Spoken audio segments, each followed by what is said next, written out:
Finally अपने दबंग superstar Khesari Lal Yadav ji से जुड़ी कई सारी धमाकेदार अपडेट निकल के सामने आ रही है। तो इस वीडियो में हम बात करने वाले हैं, तो चलिए शुरू करते हैं। बात करें अपने ट्रेंडिंग स्टार खेसारी लाल यादव जी की अगर सबसे पहली अपडेट की, तो फाइनली अपने खेसारी लाल यादव जी ने एक नया कपड़े में और जूता पहन के फोटो पोस्ट किया है और ये फोटो काफी तेजी से वायरल हो रहा है। कल मीडिया रिपोर्ट के माने तो कई लोग का ये मानना है कि ये जूता बहुत ही एक्सपेंसिव और बहुत ही हाई लेवल का जूता है जो कि हम अफोर्ड नहीं कर सकते। आप सभी को बता दूं कि ये जूता मात्र 550 रुपए का है और इसके अलावा आप सभी को ये जूता आसानी से फ्लिपकार्ट अमेजोन पे मिल जाएगी।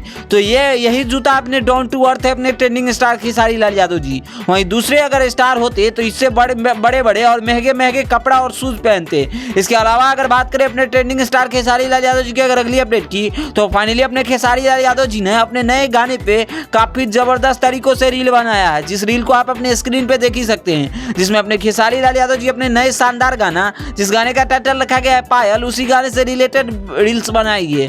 और फाइनली पायल गाना यूट्यूब पे अच्छा खासा रिस्पॉन्स मिल रहा है। कुछ दिनों पहले इस गाने को रिलीज किया गया था और आप सभी को बता दूं कि ये गाने का व्यूज काफी ज्यादा डाउन था और फाइनली सुलभ कुमार ने इस गाने को मैनेजिंग करके गाने को अच्छे खासे अचीवमेंट पे पहुंचा दिया है। अगर आप सभी ने इस गाने को नहीं देखा है तो आप सभी जाके आराध्या फिल्म्स पे जाके देख सकते हैं, जो कि बंटी यादव यानी खेसारी लाल यादव जी के मैनेजर का यूट्यूब चैनल है। तो पायल गाना एक भोजपुरी की बेहद ही शानदार गाना है। इस गाने की लिरिक्स भी काफी जबरदस्त है। इस गाने में अपने खेसारी लाल यादव जी के साथ कोमल सिंह की जबरदस्त जोड़ी देखने को मिलने वाली है और इस वीडियो को लेकर काफी ज्यादा एक्साइटेड थी। तो फाइनली आप सभी ने इस गाने को नहीं देखा तो जाकर देख सकते हैं और गाने काफी लाजवाब और सुंदर है। और खैर हमारी ये वीडियो कैसी लगी आप अपना राय जरूर दीजिएगा। बाकी वीडियो पसंद आए तो इस वीडियो को लाइक करिए, चैनल को सब्सक्राइब करिए अपने ट्रेंडिंग स्टार खेसारी लाल यादव जी से जुड़ी हर एक जेन्युइन अपडेट पाने के लिए। तब तक मिलते हैं आप सभी के साथ जल्द ही नए वीडियो के साथ। धन्यवाद दोस्तों।